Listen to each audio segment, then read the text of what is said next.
Hi all, it's Palest Blue, but you guys can call me Harry. And today I'm doing a commentary on the difference between game battles and public matches. As you can see this gameplay in the background, it's a firing range domination played in game battles on the team ladder, the European team ladder. But some of you guys, I want to post more game battles footage, but some of you guys might not be acquainted with game battles. It's kind of its customs and the differences between playing a game battles match and a public match. So, just making this quick commentary as a bit of an introduction to kind of ease some of you into the differences and highlight exactly what game battles is.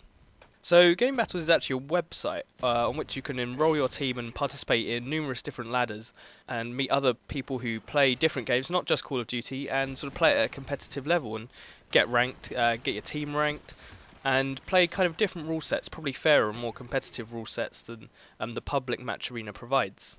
So I just want to start off underlining some of the differences between public matches and game battle matches. More often than not, and certainly in the case of the video here, this firing range domination, you're playing people who are much better than the average kind of public match player. These four guys are going to be organised, they'll probably have some sort of strategy, which is more than you can say for pretty much every public match. Unless you're playing in a party, you're unlikely to have a strategy. So they're going to be organised. Most of them will have, fairly accurate shots at least. You find the odd guy in game battles who can't really shoot, and you get some who are very accurate. So, but again, more often than not, the average game battles player is going to be much, much more accurate than your sort of average public match player. And that really means you can't afford to miss shots when you're playing game battles. You find that you can get turned on very easily in game battles if you start missing shots and if you spray wildly. So it follows that there's kind of more pressure on each shot you take in game battles, and that's enough to throw you off sometimes. Certainly I've found that in public matches my shot's fine and it's accurate enough. But in game battles, sometimes when the pressure gets to you a bit, it can throw off all of your experience and all those hours you've spent aiming in game. They don't really count for much when you're feeling a bit under pressure. So there's that extra element of pressure because you're not just playing for yourself anymore. You're playing for a team and you're trying to win a game. In game battles, also momentum shifts can occur quicker. You'll rarely be able to spawn trap the other team for any period of time, mostly because most other teams are good enough to get out of those spawn traps.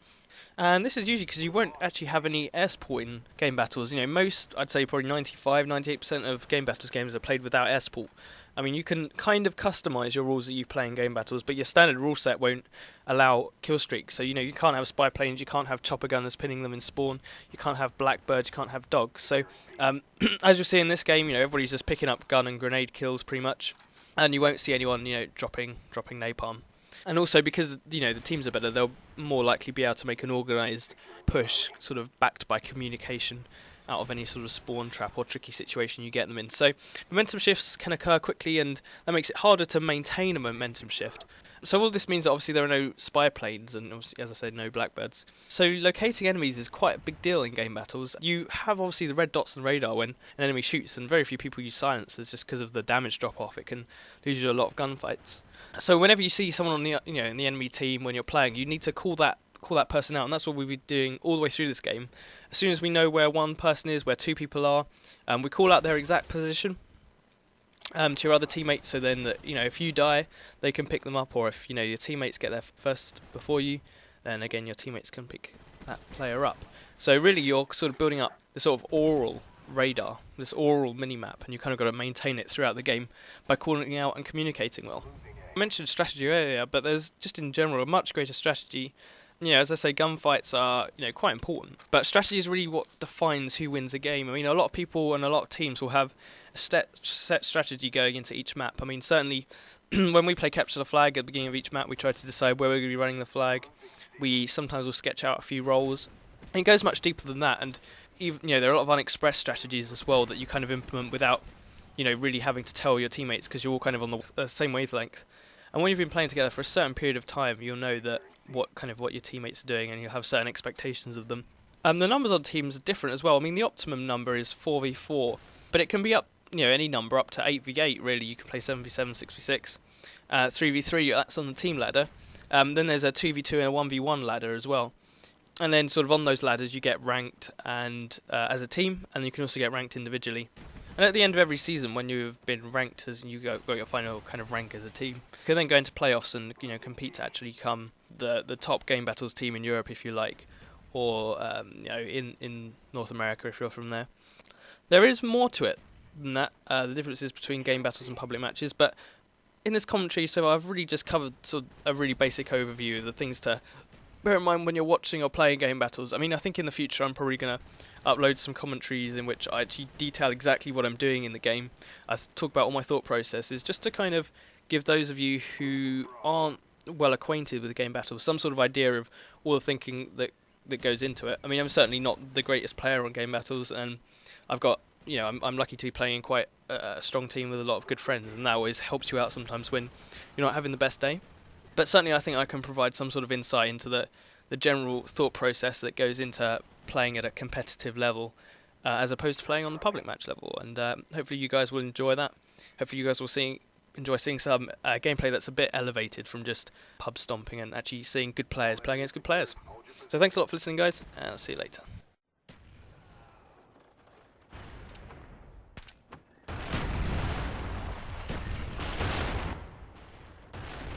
We lost C.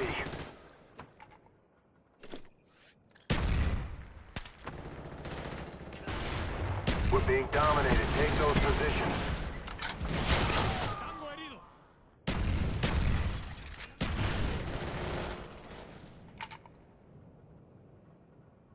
Charlie secure.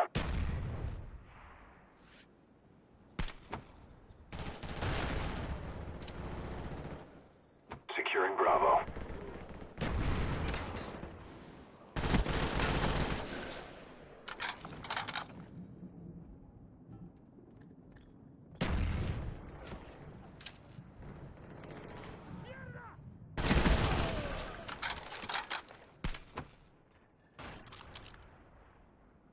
Securing B. Puerto confirmado. Cayó el enemigo. Losing Charlie.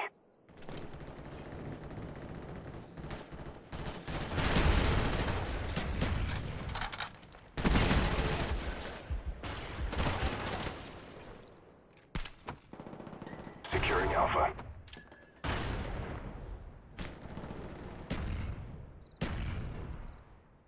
We're close to victory. Hold the line.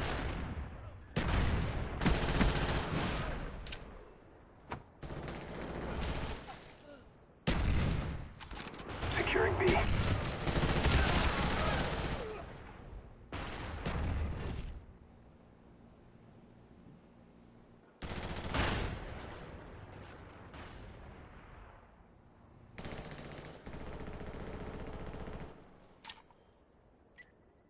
Time's almost up. Losing Charlie.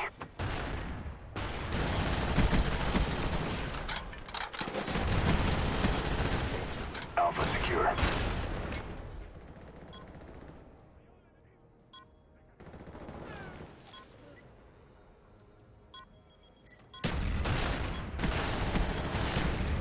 All areas secured. Hold your positions.